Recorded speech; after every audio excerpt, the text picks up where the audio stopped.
Bapak Ibu? Cek 1 2 3. Bismillah. Bismillahirrahmanirrahim. Assalamualaikum waalaikumsalam warahmatullahi wabarakatuh. Alhamdulillahirabbil alamin. Alhamdulillahillazi anzala sakinata fi qulubil mu'minin liyazdadu imanan ma'a imanihim. Asyhadu an la ilaha illallah al-malikul haqqul mubin wa asyhadu anna Muhammadan 'abduhu wa rasuluhu shadiqul wa'dil amin. Allahumma shalli ala sayyidina Muhammad wa ala ali sayyidina Muhammad. Allahumma rabbi shrah li sadri wa yassir li amri wahlul 'uqdatam min lisani yafqahu qawli. Ayyuhal hadirun ittaqullaha haqqa tuqatih wa la tamutunna illa wa antum muslimun. Amma ba'd, qala Allah ta'ala fi kitabil karim, a'udzu billahi minasy syaithanir rajim. Qul bi fadlillahi wa bi rahmatihi fabidzalika falyafrahu wa huwa khairum mimma yajma'un. Shadaqallahul 'azim wa shadaqa rasulul karim wa nahnu ala dzalika minasy syahidin wasyakirin walhamdulillahi rabbil alamin. Puji serta syukur senantiasa kita panjatkan kehadirat Allah yang Maha Ghafur. Salawat beserta salam semoga terlimpah dan tercurah kepada baginda alam makhluk termulia, yakni habibana wa nabiyyana wa maulana Muhammadin sallallahu alaihi wasallam. Tak lupa kepada seluruh keluarganya, sahabat, tabi'in, itba tabi'in, serta kepada seluruh umatnya sampai akhir zaman yang senantiasa turut tumut mengikuti segala ajaran-ajarannya. Amin ya Allah ya Rabbal alamin. Bapak Ibu, para sepuh bini sepuh yang senantiasa saya hormati dan Allah muliakan, alhamdulillah wa syukru ala ni'amillah. Di subuh ini saya bisa berkumpul, saya bisa bermuajahah, bertatap muka beserta Bapak Ibu yang soleh-solehah, yang insya Allah senantiasa usianya makin berkah. Mudah-mudahan senantiasa Allah memberikan keberkahan yuswa, mudah-mudahan diberikan kesehatan, mudah-mudahan segala sesuatu hajat-hajatnya Allah kabulkan. Amin ya Allah ya Rabbal alamin. Bapak Ibu sekalian, ada yang tidak ngerti bahasa Sunda di sini? Kalau saya teh sok gado-gado gitu Pak ngobrol teh. Ya. Orang Sunda wae, mangga orang gado-gado ya Bu ya. Insya Allah Bapak Ibu sekalian, di pagi hari ini mengawali saya bersilaturahim, biasa bermuajahah ya sama ibu-ibu Majlis Taklim Masjid Ar-Rahmah. Nah, Ar-Rahmah di Sukamaju ya. Sebetulnya saya teh dibilang sering mah tidak gitu ya ke Sukamaju teh. Tapi pernah beberapa kali, tapi ke masjid ini mah baru pertama kali saya bisa bersilaturahim. Mudah-mudahan kita pada saat ini bisa berkumpul di dunia dan nanti juga kita dikumpulkan di jannahnya Allah Subhanahu wa ta'ala. Amin ya Allah ya Rabbal alamin.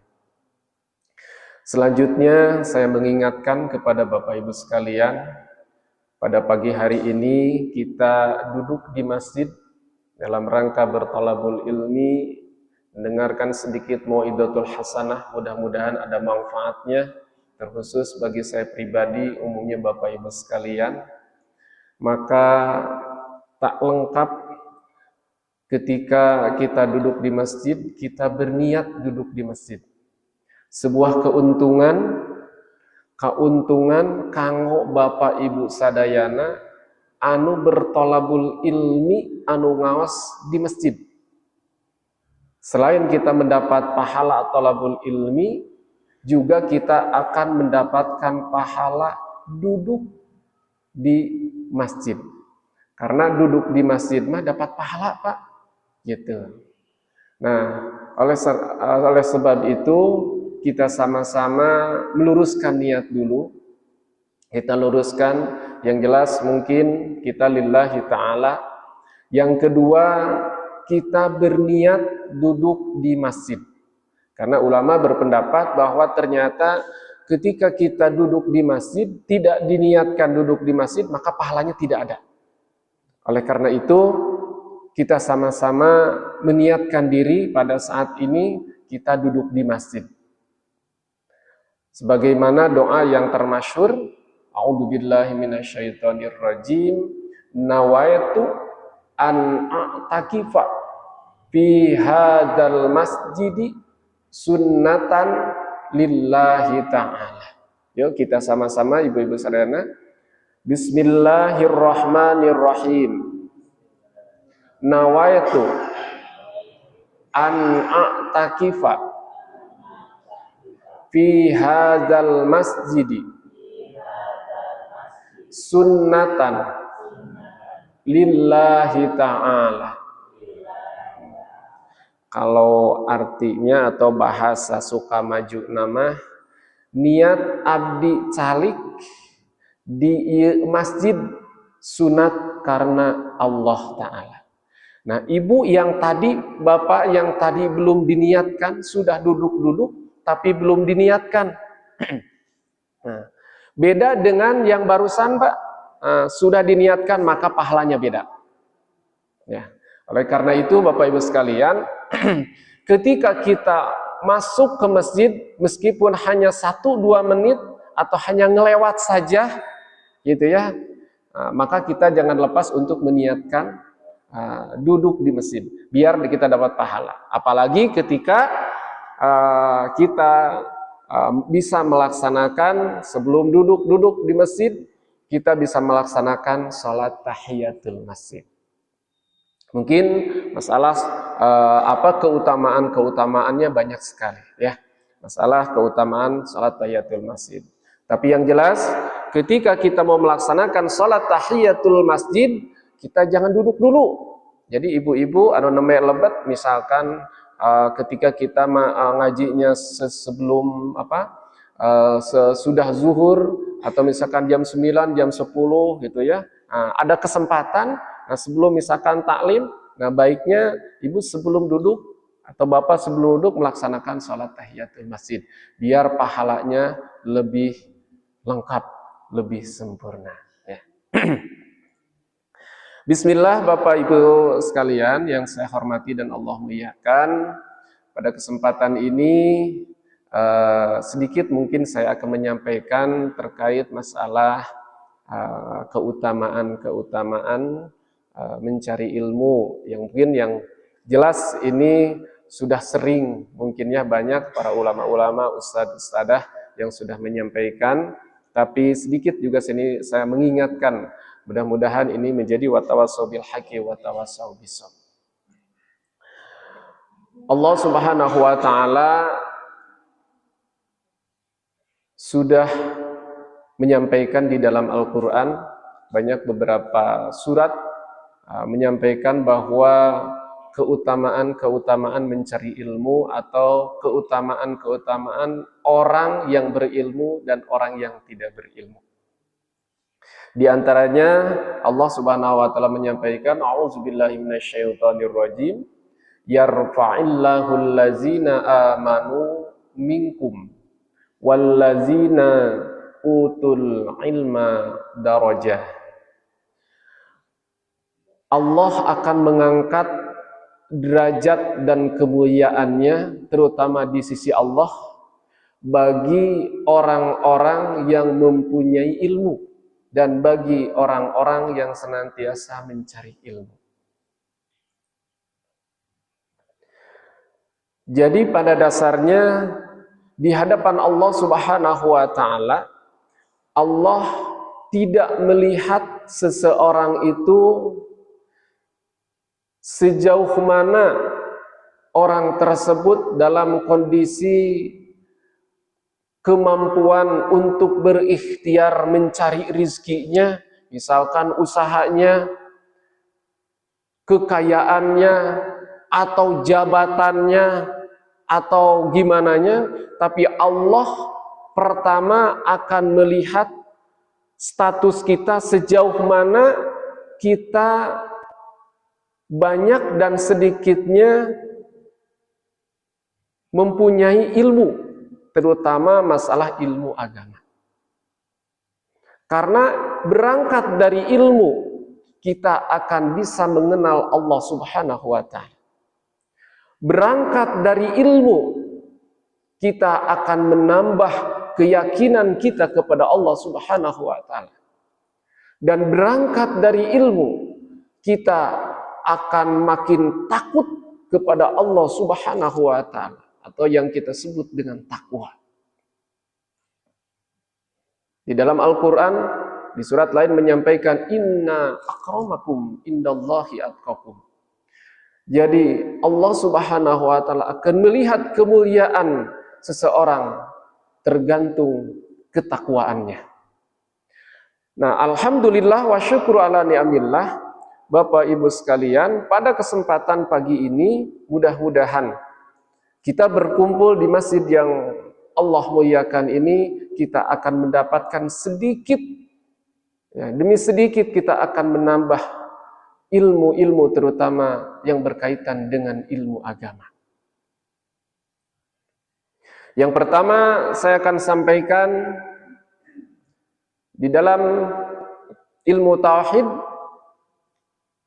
ada ta'rif atau istilah ulama menyampaikan al-awalu wajibu 'alal insanu ma'rifatun ilallahi bistiqan. Yang pertama wajib kepada manusia itu adalah makrifat, mengenal Allah, ma'rifatun ilallahi bistiqan, mengenal Allah dengan ciri-ciri tanda-tanda kekuasaan Allah Subhanahu wa ta'ala. Jadi Allah tidak menganjurkan, Allah tidak memerintah di awal itu kita tuh harus beriman dulu. Kita tidak diperintahkan untuk sholat dulu. Tapi yang pertama Allah memerintahkan kepada manusia adalah untuk mengenal dulu. Mengenal Allah Subhanahu wa ta'ala. Maka setelah kita mengenal Allah, mengenal siapa yang menciptakan alam dunia ini, maka seyogianya kita nanti harus beriman kepada Allah Subhanahu wa ta'ala. Jadi orang sebelum Islam, jalmi itu nu teu acan Islam bu teu acan diparentahkeun kana salat. Jalmi anu teu Islamah teu acan Islamah teu acan dipiwarang zakat. Naon sababna? Sabab orang kafir, orang non muslim melaksanakan salat da moal ditarima. Teu puguh-puguh datang ka dieu punten misalkan ada orang non muslim salat subuh, khusyuk salat subuh nate. Malahan takbir nate meuni kalekoh beda ti urang. Allahu akbar. Bacaanana fasih. Tapi can syahadat, tapi can Islam tidak akan diterima. Atau misalkan Ramadan, ya, da apal gitu. Karena kita mah mayoritas umat muslim, pipiluan we. Ikut waktu Ramadan teh. Pas ditinggali teh Ci, nah aku naon katingali teu dah. Kan saya teh puasa. Sahur, Bu. Malahan sahur lagi panglobana. Sahur lagi sagala. Biasa sahur saparas urang. Nah, tapi dia belum Islam. Dia belum syahadat.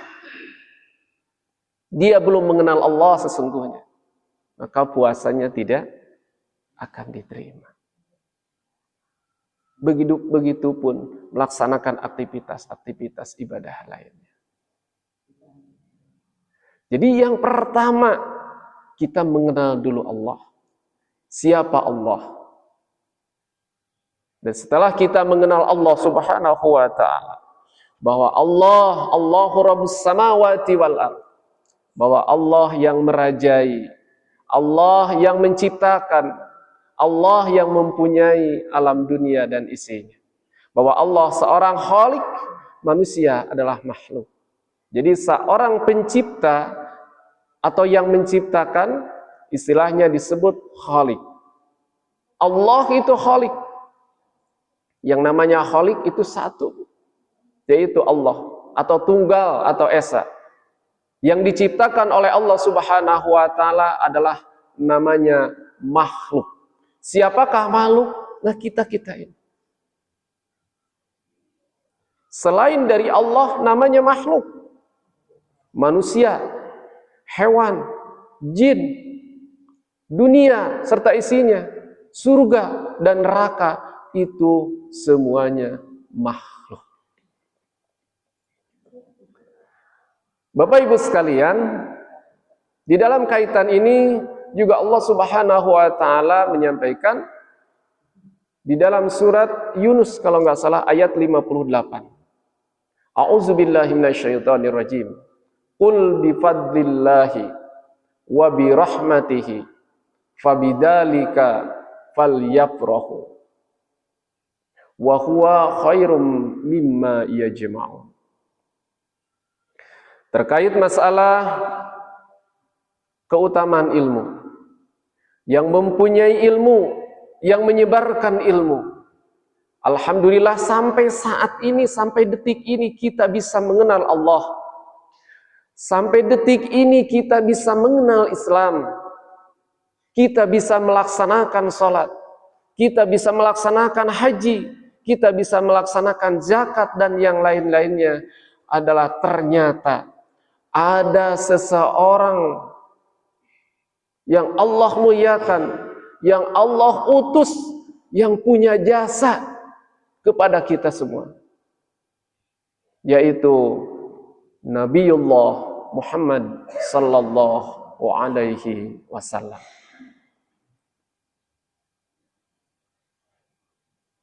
Di dalam Al-Quran yang tadi Allah menyampaikan, Qul bifadlillahi, kata Allah Subhanahu wa ta'ala, sampaikanlah Muhammad, berkat fadlnya Allah. Bifadlillah, makna fadlillah di sini ulama banyak menafsirkan. Ada yang menyampaikan bahwa fadlnya Allah adalah ilmu, fadlnya Allah adalah iman, fadlnya Allah adalah Al-Quran. Jadi berkat adanya ilmu, atau berkat adanya Al-Quran, atau keimanan. Iman tidak bisa dibeli, Bu, dan iman tidak bisa diwariskan.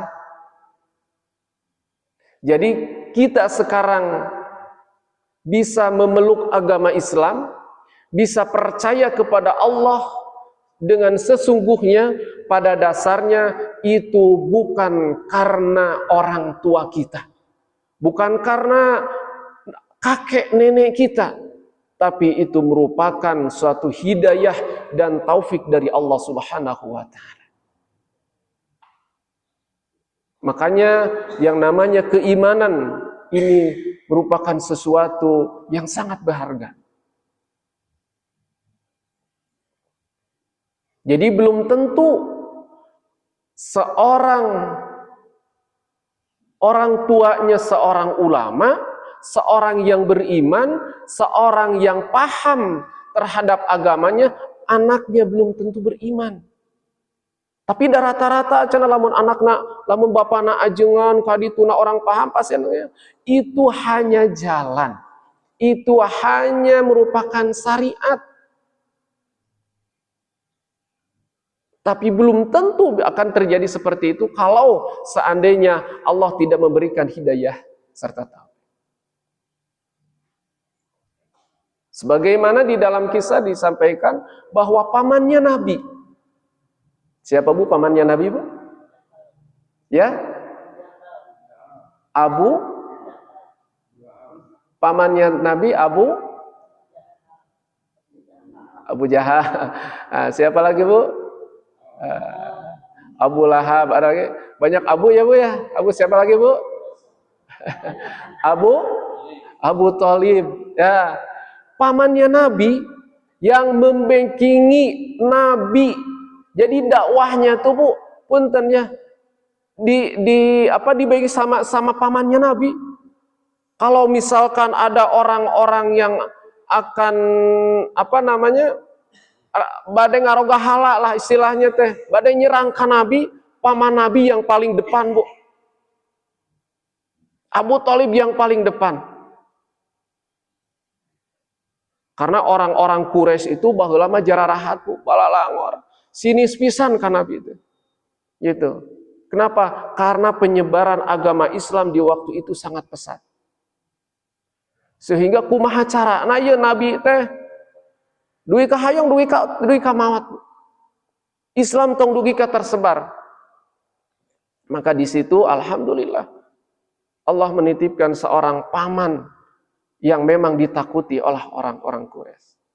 Tapi sayang, seribu sayang, meskipun Nabi seorang utusan Allah, makhluk yang mulia, Nabi terakhir, dan seorang pamannya yang membackingi Nabi, dakwahnya Nabi, tapi ketika meninggalnya tidak dalam kondisi Islam.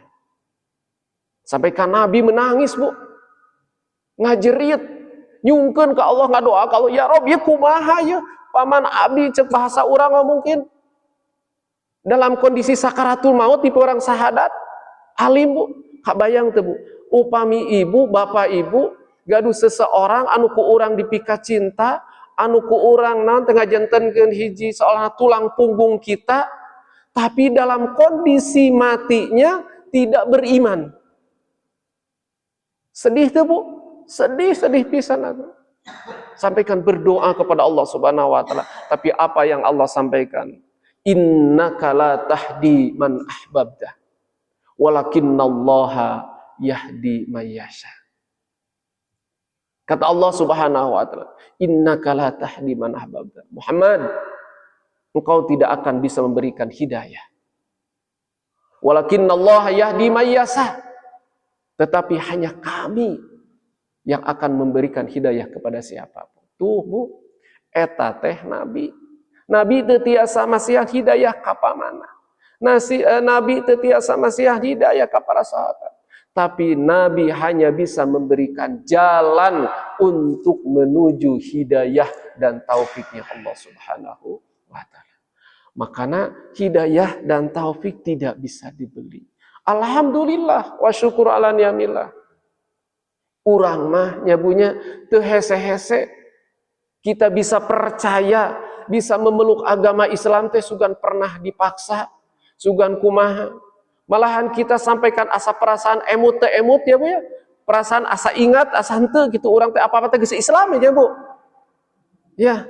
Karena kenapa? Karena kita sudah dikenalkan dari semenjak kita lahir ke alam dunia, kita sudah dikenalkan dengan Islam. Kita sudah dikenalkan dengan Allah. Kita sudah diberikan ilmu agama oleh orang tua kita.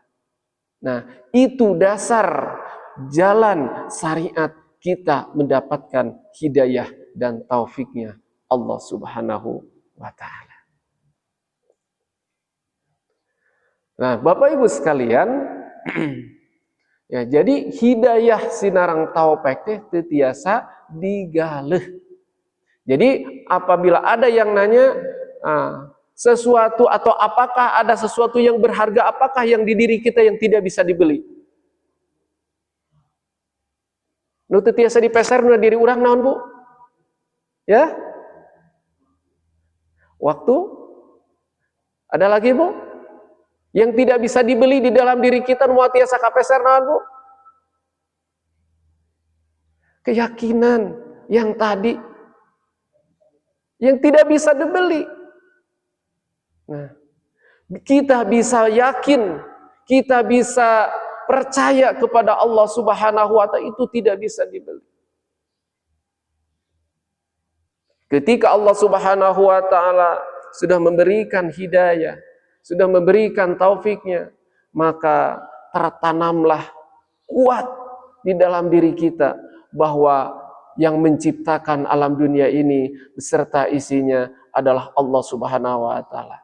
Maka keluarlah dari lisan kita, asyhadu an la ilaha illallah wa asyhadu anna Muhammadar Rasulullah. Dan di antaranya bagian kita untuk menggapai hidayah dan taufiknya Allah Subhanahu wa Ta'ala. Memang tadi saya sampaikan bahwa hidayah tidak bisa dibeli, hidayah taufik tidak bisa diwariskan, tapi Allah memberikan jalan untuk menggapai, untuk membuka ruang di dalam diri kita. Allah memberikan hidayah dan taufik. Ya, di antaranya kita senantiasa berkumpul dengan orang soleh.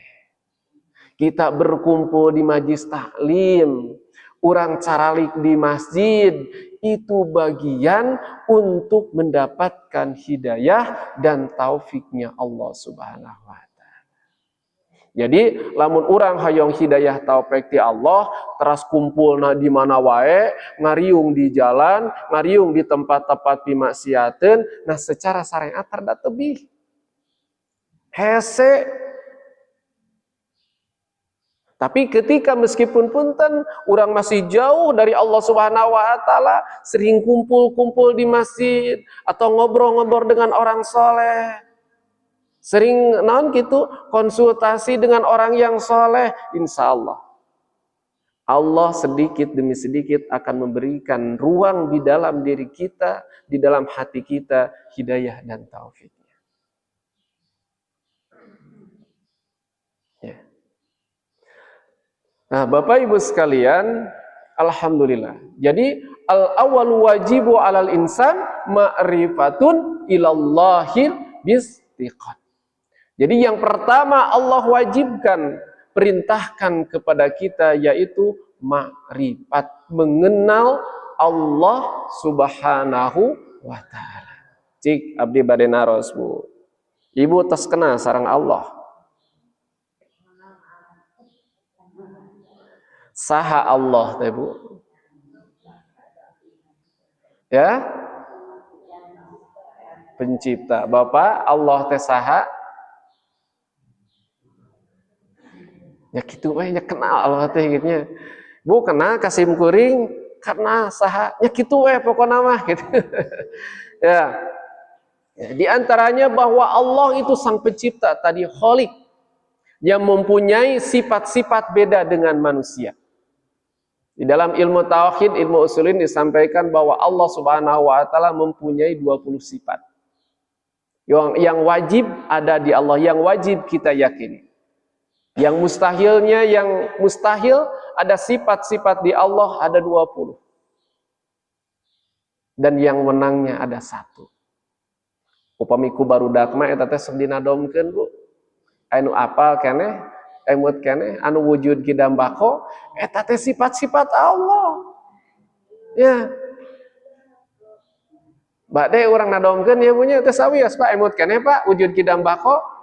Eta teh Bu luar biasa. Kita harus mengenal, harus hafal. Wujud kidambako teh sanes hanya sekedar nyanyian atau nadoman. Tapi kita harus paham, harus kenal dengan sifat-sifat Allah yang 20. Ya. Yuk, orang sambil punten biar pagi-pagi biar pres ya Bu ya. Nah, sanes nyanyi dah ieu mana doman ya Bu ya. Ya ibu-ibu namanya aya anu paham ya, anu terang, anu meseneh hafal ya. Bismillah ya. wujud qidam baqa mukhalafatul lil hawadisi qiyamuhu binafsihi wahdaniyat qudrat iradat ilmu hayat sama basor kalam qadiron muridan aliman hayyan sami'an basiron muta. Tah kapungkur mah urang teh kur diajar teh eta we nya bunya ngahaleung bari lulumpatan bari heureuy teh alhamdulillah sampai sekarang masih hafal. Tapi alangkah baiknya kita mengenal dan mempelajari dari sifat yang 20. Itu sifat-sifatnya Allah. Itu sifat-sifatnya yang menciptakan kita. Itu sifat-sifatnya yang mempunyai alam dunia beserta isinya. Dari sifat wujud, dari awal sampai mutakaliman. Kenapa kita harus hafal dengan sifat-sifat Allah yang 20? Karena Allah mukhalafatul lil hawadis. Jangan berprasangka bahwa Allah itu sama dengan kita. Jangan berprasangka bahwa Allah itu sama dengan makhluknya. Bahwa sang Rob, sang pencipta alam dunia ini mukhalafatul lil hawadisi, beda Allah dengan makhluknya. Ketika kita sudah mengenal Allah, ketika kita sudah mengenal sifat yang 20, sifat-sifat yang wajib di Allah, maka keyakinan kita, maka keimanan kita akan lebih kuat dan lebih sempurna. Malahan menurutkan ulama ahli usuluddin menyampaikan ketika kita belum paham, belum ngerti, memahami sifat yang 20, maka tidak sah iman aja nabu. Tah mangkading urang duka atas apa can nyebunya naon sifat wujud, naon sifat bako, naon sifat mukhalafat kidam sinarang saja bina. Ya, kan urang mah apa teh lagamna we nyebunya, nadomanana we nya, tapi alhamdulillah sudah lumayan lah eta oge. Ya. Ya, itu. Nah, itu sifat-sifatnya Allah Subhanahu wa taala. Qul bi fadlillahi. Tadi yang namanya fadl Allah itu adalah ada yang menyampaikan iman, ada yang menyampaikan bahwa adalah ilmu. Ya. Wa bi rahmatihi, dan rahmatnya Allah Subhanahu wa taala. Ulama juga berpendapat bahwa yang namanya rahmat itu ada yang menyampaikan Al-Qur'an. Ada ulama yang menyampaikan bahwa rahmatnya itu Nabi Muhammad SAW.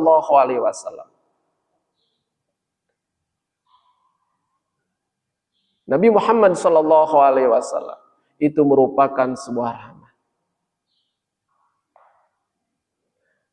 Disampaikan di dalam Al-Quran juga illa rahmatan lil alamin. Nabi Muhammad turun ke alam dunia ini menjadi rahmat untuk seluruh alam. Menjadikan contoh wa ma arsalnaka illa rahmatan lil alamin. Jadi urang mah teu kedah sesah Bu. Lamun urang hoyong lebet ka surga, lamun urang hoyong hidupna kehidupan di dunia bisa bahagia, di akhirat bisa bahagia, bisa masuk surga, hoyong dihormati ku batur, maka contohlah perilaku akhlak baginda Rasulullah sallallahu alaihi wasallam. Kalau seandainya kita ingin tahu Al-Quran yang sesungguhnya, maka lihatlah perilaku Nabi Muhammad sallallahu alaihi wasallam. Karena kata ulama menyampaikan Quran Muhammad itu adalah sebagai Quran berjalan. Perilaku-perilakunya ada semuanya. Tanda-tandanya memang sudah tertanam ada di baginda Rasulullah sallallahu alaihi wasallam. Kalau seandainya kita sebagai pimpinan, lihatlah Nabi, pelajarilah perilaku Nabi sebagai pemimpin. Kalau seandainya kita sebagai ayah, sebagai suami, maka pelajarilah kisah-kisah perilaku Nabi terhadap istrinya, perilaku Nabi terhadap cucu-cucunya.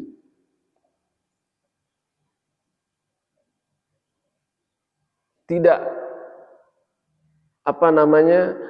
segala perilaku yang ada di alam dunia ini, kehidupan kita ini tidak lepas ada di baginda Rasulullah sallallahu alaihi wasallam. Sebagai contoh, Bu, misalkan yang disampaikan memang wa ma arsalnaka illa rahmatan lil alamin, atau bu'istu li utammima makarimal akhlak, memang betul-betul Nabi Muhammad sallallahu alaihi wasallam itu menyempurnakan akhlak kita, mencontoh akhlak-akhlak yang terbaik. Saya teringat di dalam kisah perang Khandaq. Anu terang Bu, naon Khandaq, perang Khandaq Bu?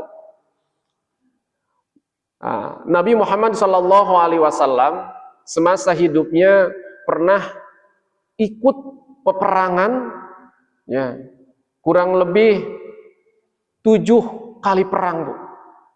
Atau 6 kali sebelum 7 kali itu sebelum Nabi sebelum jadi Nabi, ya, dan 6 kali setelahnya Nabi Muhammad SAW jadi Nabi. Nah, di antaranya ada yang disebut perang Khandaq. Hartosna Khandaq teh lamun bahasa Sukamaju mah sulokan parit, terang parit, Bu. Nah, anu paragi naon eta anu paragi ngalajukut naon eta mah arit. Parit. Nah, eta teh Khandaq namina, Pak. Nah, gitu. Nah, diriwayatkan, dikisahkan perang Khandaq itu terjadi tahun ke-5 Hijrah di bulan Syawal, ya. Jadi singkatnya cerita, terjadi perang Khandaq itu Nabi Muhammad SAW setelah hijrah ada di Madinah. Nah, orang kafir Quraisy, para sodagar-sodagar lamun ayeuna mah, Bu, orang-orang yang merasa diusik kehidupannya, para pejabat-pejabat, para cukong-cukong yang sudah enak-enak melaksanakan aktivitasnya. Nah, ku presiden teh ayeuna teh ditoelan, Bu. Ya, ditingali pembukuanana, oh ternyata ieu teh sudah keluar jalur. Ternyata ini teh banyak kebocoran. Ya. Mereka merasa gerah, harudang, ya Muhammad nanaonan cenah ngusik ka urang. Sampaikan masalah keimananana, nu tadina balad-baladna banyak diambil, Bu. Diislamkeun tah ku paranana, ku balad-baladna Kangjeng Nabi Muhammad sallallahu alaihi wasallam. Maka mereka gerah, maka mereka berkoalisi, orang kafir Quraisy, para saudagar-saudagar, untuk menghancurkan Nabi Muhammad sallallahu alaihi wasallam.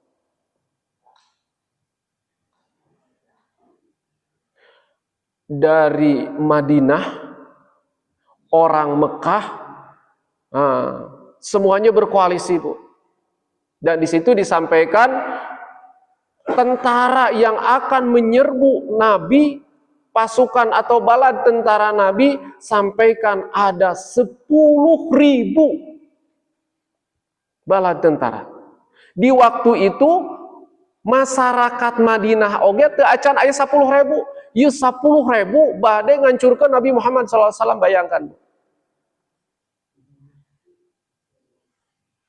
Nah, ternyata qadarullah, alhamdulillah, semua alhamdulillah, berita tersebut bocor.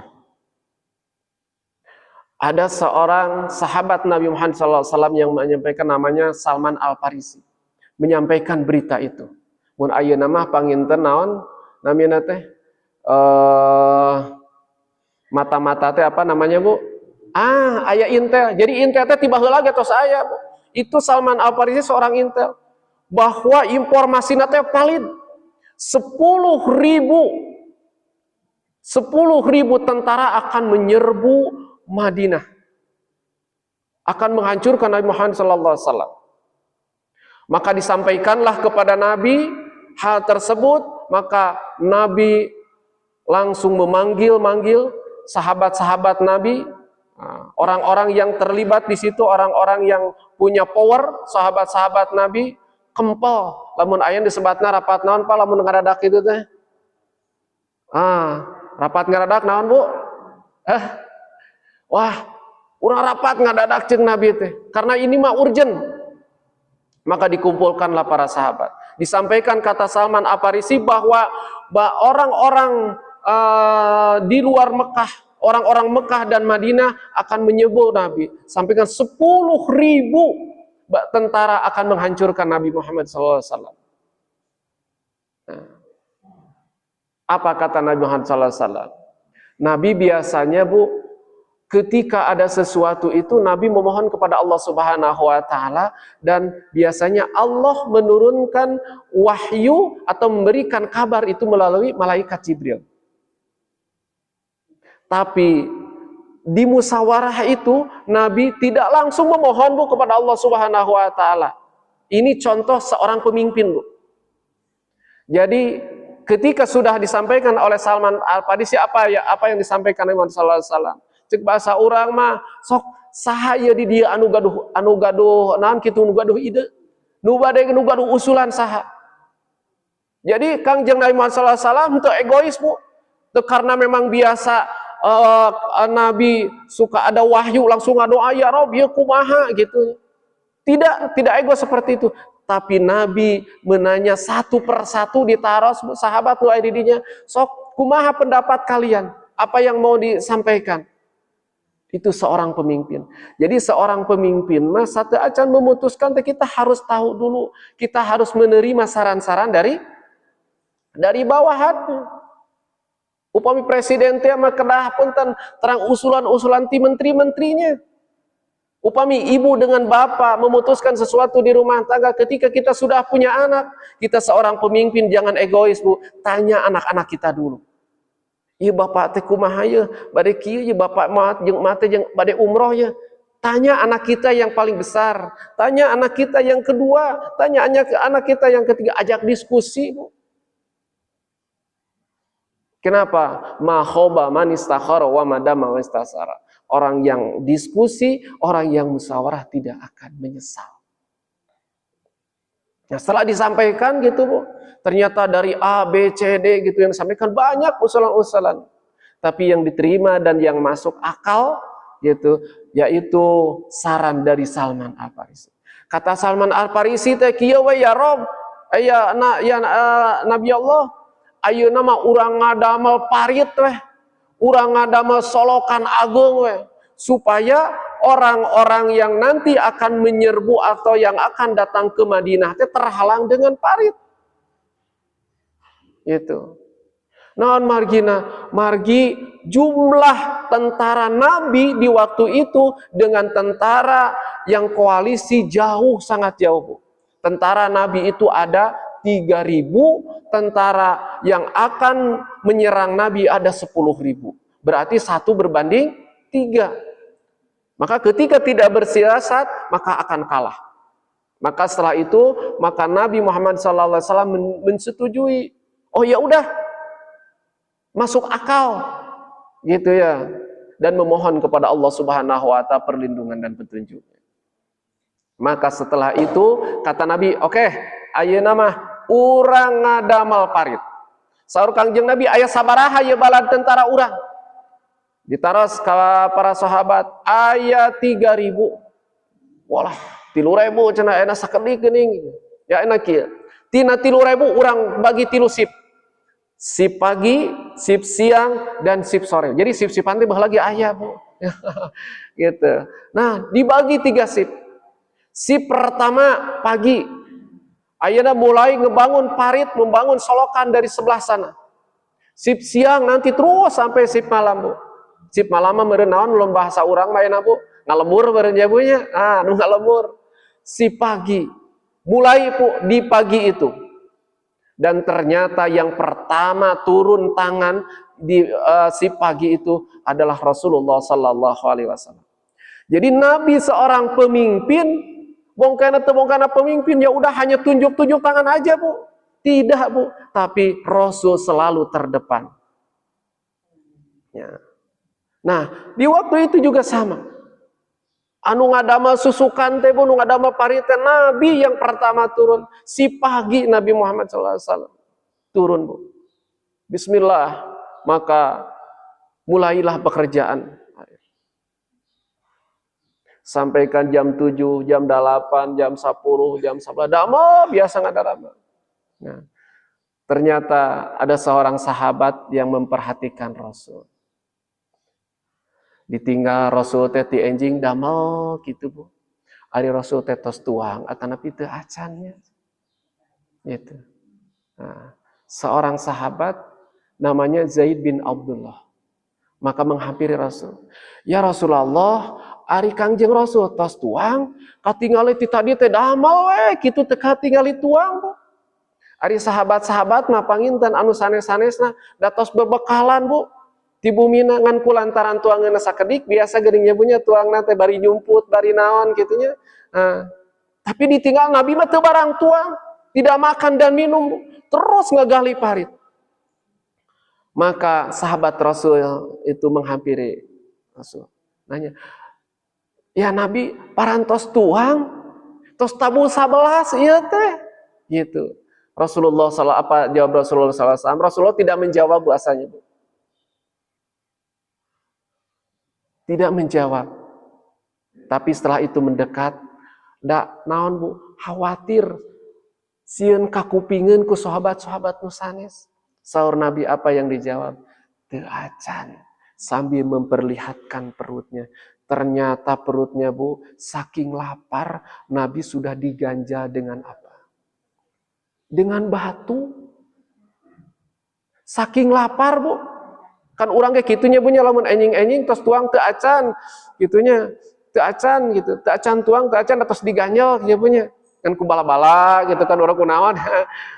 Teu acan tuang teh urang tos diganjel ku bubur gitu kan urang. Nabi mah ku batu, Bu. Ku batu saking apa? Saking tidak ada makanan. Saking lapar. Kaget, Bu, reuwas eta mah. Maka sahabat Rasul Zaid itu langsung pulang. Ya Rasulullah, masa Allah antosan sakedap abdi widi bade uih heula. Maka, Bu, dengan bersegera anjeunna uih ka bumi. Lumpat ka bumi na meureun bahasa urang mah, "Yo, indungna mamahna, ye ibu kumaha manehna?" Meureun bahasa geunjeun. Nah, aya tuangeun henteu di bumi. Saur istrina Zaid buat tadi taros. Teu aya. Alah, teu aya naha kunaon kitu? Itu katinggal kasihan Rasul itu teu acan tuang. Ruas, Bu. Naon atuh da teu aya tuangeun pisan, roti teu aya, ieu teu aya. Maka leuleus, Bu. Anjeunna eta sahabat teh bade uih nyantos atuh ari kitu malah bade uih we. Ngan pas bade ngalangkahkeun ka kuping di pipir teh, Bu, di sana cenah kitu nya. Da mah bahasana sami nya, Bu, di Arab jeung di urang oge bahasana teh. Ari eta naon anu disada? Eta manawi eta teh anak me. Sanes domba ari domba mah badag gini mah. Me ieu ge me kakara lahir kamari, me na teh me kacang deui anu leutik, Bu. Nah, gitu. Maka sahur sahabat sarjana eta, tos eta. Eta pasak pencit asakan engke sangakeun ka ditu. Kan ka parit nu tadi nuju ngabangun parit itu disangakeun ka Rasul. Maka sahabat eta uih deui ka ditu, maka si istrina eta istri Zaid eta motong kambing teras diasakan. Maka sahur sejarah disampaikan, maka menurutkan ulama ilmu fikih di situ mulai diperbolehkannya seorang istri memotong hewan. Jadi ibu-ibu ge kengeng, Bu, mencit hayam, mencit domba ari tiasa mah ngan syarat kudu teu aya pameget. Ketika tidak ada laki-laki, ibu boleh memotong hewan asa tiasa, asa terang syarat sinarang rukuna. Dipotong we, Bu, dipencit, diasakan, ternyata kurah koreh aya cenah gandrum Bu. Ya, sakedik sacangeum diasakan. Tos beres diasakan miwarang putrana jang ye anterkeun ye ka Nabi, anterkeun ka bapa engke pasihkeun ka Nabi ngan harewoskeun. Ieu teh sakedik. Tuangeunana ge ngan saukur kanggo Nabi, tong diwartos-wartos kanu sanes. Maka murang kali teh lumpat buka ditu sangkeun bapak-bapak ieu can meureun tuangeun ti si mama ngan wartoskeun ieu bapak wartoskeun ka Nabi teh tuangeun teh sakedik tong diwartos ka sasaha cu bapak heuh cicing bapak oge apal kitu nya dicanak Bu ditaroskeun maka makanan tersebut dibawa ke Nabi bari harewasan Kanjeng Nabi punten tuangeun teh sakedik ieu mah ai mah tami ngaganyel we kitu nya ameureun da make kacang geus kade ucing jiga nanti da kakara lahir tuh diasakan gitu. Iya. Dipasihkeun we Bu ka Nabi. Tos beres ditampi maka Rasulullah SAW bangun Rasulullah SAW naon teh hanyat basarna naon atuh hanyat teh punya ti parit eta teh hanya kaluhur Bu. Ari jorowok teh Nabi Bu. Hei para sahabat, kumpul aya tuangan ieu taruang heula. Mangkaning 1000. Sekan dibagi 3 teh Bu, si hiji teh 1000 jalmi.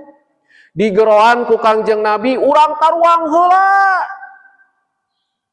Ku Kangjeng Nabi. Eta mah Bu jaed. Ruas reuy geuneuk rai pias Bu.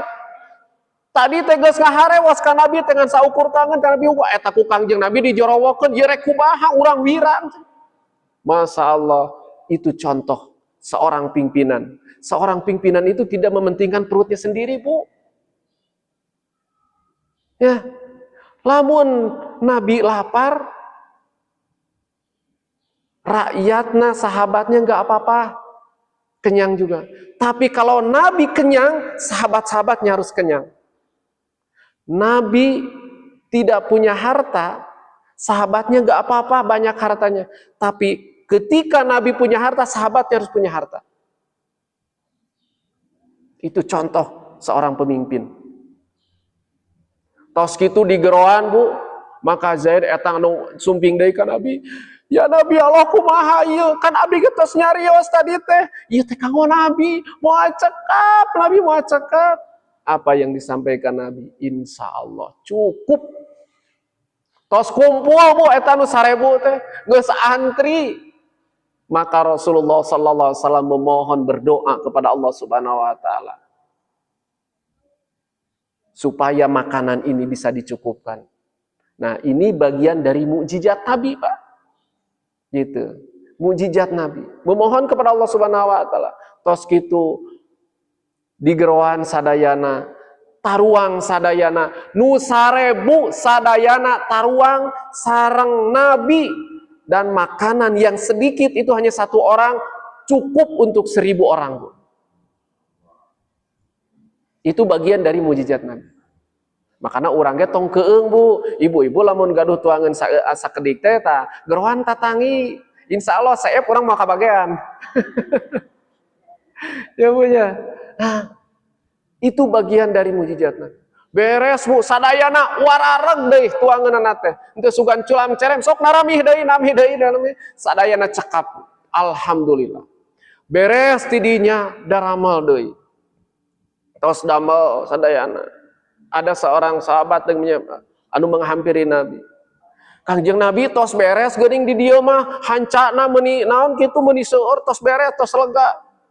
Ari kitu kumaha di ditu ya Rob tinggal tuh pandangan abdi meuni tos kieu sasangaleun tuh tos garetihan sesah di ditu mah Nabi tuas batana oge Bu upami anu kantos ibu ngalaksanakeun umroh atanapi haji ibu mungkin kabayang di ditunya batuna sapertos kumaha tanahna sapertos kumaha taruas pisan batuna oge tuas Bu. Laporan ke Nabi. Apa yang disampaikan Nabi? Di belah mana? Tuh pali ditu. Saur Nabi, apa yang disampaikan? Ayat cai itu, ayat cai. Nabi minta air Bu. Maka ngambillah sahabat tersebut, ambil air dan diberikan ke Nabi. Nabi memohon kepada Allah Subhanahu wa taala. Ngadoa deui Nabi teh. Cek Nabi teh ya geus beres di doaan, sok banyurkeun cenah ka ditu tuh kanu tempat anu teas tadi. Beres dicana katu dibanyurkeun. Butos dibanyurkeun eta mah dicangkul nu tadina sing belentrang teh Bu. Jadi haripu jiga ulen.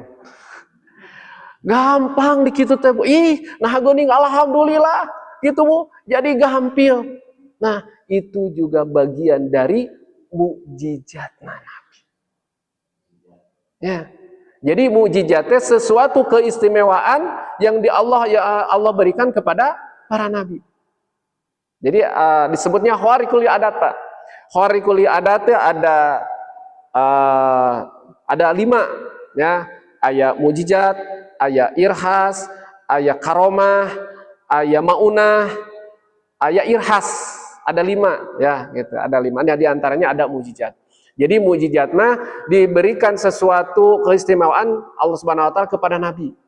Nah, upami istidraj mah tak kepada orang-orang yang tidak beriman, orang-orang yang naon kitu jalmi nu tukang doraka gaduh keistimewaan, atau misalkan orang non muslim gaduh keistimewaan. Punten saperoskan aya di Indianya penganut punten orang-orang Yahudi gitunya orang non Buddha, tapi anjeunna teh bisa menyembuhkan orang yang sakit. Atau ada orang Nasrani bisa ngobaran anu teu damang. Nah eta teh istidraj bunamina. Ya, artosna istidraj teh panyungkun. Gitu. Nah, itu bagian dari akhlak-akhlak Nabi Muhammad SAW sudah diperlihatkan di perang Khandaq. Banyak diantaranya akhlak-akhlak Nabi yang perlu kita contoh. Dan diantaranya itu. Jadi Nabi seorang pimpinan itu memperlihatkan, memberikan contoh kepada kita bahwa ternyata seorang pimpinan itu kedah menerima saran-saran dari bawahannya, saran-saran dari masyarakatnya, masukan-masukan kalau kita dari anak-anaknya. Ya. Nah. Jadi Bapak Ibu sadayana, ya alhamdulillah sedikit mungkin saya simpulkan ya pada kesempatan ini ya pentingnya kita untuk senantiasa mencari ilmu. Dan ilmu adalah titik awal bagi kehidupan kita mendapatkan kebahagiaan di dunia dan di akhirat. Ilmu, mencari ilmu tidak ada batas waktu dan usia. Minal mahdi ilal lahdi. Dan tolabul ilmi faridatun ala kulli muslimin wa muslimat. Kita diwajibkan untuk senantiasa mencari ilmu, terutama ilmu agama dari semenjak lahir sampai kita nanti dijemput oleh Allah Subhanahu wa taala atau menghadap Allah Subhanahu wa taala, yaitu menghadapi kematian. Makanya ibu-ibu sadayana alhamdulillah wa syukurillah, Bapak para sepuh pini sepuh sekarang yang sudah memang usianya lanjut masih keneh rajin ke masjid, masih keneh tiasa tolabul ilmu, itu sesuatu yang luar biasa. Mudah-mudahan usia Bapak Ibu para sepuh sadayana mudah-mudahan sing langkung berkah. Karena usia tidak usah panjang, tapi yang penting berkah. Usia kita panjang tapi tidak bisa dipakai ibadah, itu malahan menjadikan siksa, menambahkan siksa-siksa kita di akhirat. Tapi ketika kita usia diberikan usia meskipun hanya pendek, hanya 50, 60, 70 tahun, tapi kita senantiasa dipakai ibadah, itu menjadikan sebuah bekal dan kebahagiaan kita untuk mendapatkan kebahagiaan di jannahnya Allah Subhanahu wa ta'ala. Rupanya itu mungkin yang bisa saya sampaikan. Ya, mudah-mudahan sekali lagi ada manfaatnya, terkhusus bagi saya pribadi yang menyampaikannya, juga umumnya bagi Bapak Ibu sekalian yang menekankannya. Terakhir mungkin izin kita sama-sama, saya izin untuk memimpin doa ya, karena diawali dengan bismillah, diakhiri dengan alhamdulillah, dan diakhiri dengan doa, itu akan menyempurnakan taklim atau kebaikan dan aktivitas kita semuanya. Allahumma salli ala Sayyidina Muhammad wa barik wa sallim ajma'in. Bismillahirrahmanirrahim. Alhamdulillahi rabbil alamin. Allahumma salli ala sayyidina Muhammadin wa ala ali sayyidina Muhammad. Allahumma jal hada jam'ana jam'an marhuma wa tafarruqana min ba'dihi tafarruqan ma'suma. Allahumma alhimna rushdina wa'idna min syarri nafsina. Allahumma aghnina bil 'ilmi wa zayyina bil hilmi wa akrimna bit taqwa wa jammilna bil afiyah. Allahumma anfa'na bima 'allamtana wa 'allimna ma yanfa'una wa zidna ilma. Alhamdulillahi ala kulli halin wa a'udzubika min kulli halin ahlin nar. Rabbana atina fid dunya hasanah wa fil akhirati hasanah wa qina azaban nar bi rahmatika ya arhamar rahimin. Walhamdulillahi rabbil alamin. Bi barakatil Fatihah. A'udzu billahi minasyaitonir rajim. Siratal ladzina an'amta 'alaihim ghairil maghdubi 'alaihim waladdallin. Mohon maaf atas segala hilaf dan salah. Billahi taufiq wal hidayah. Wassalamualaikum warahmatullahi wabarakatuh.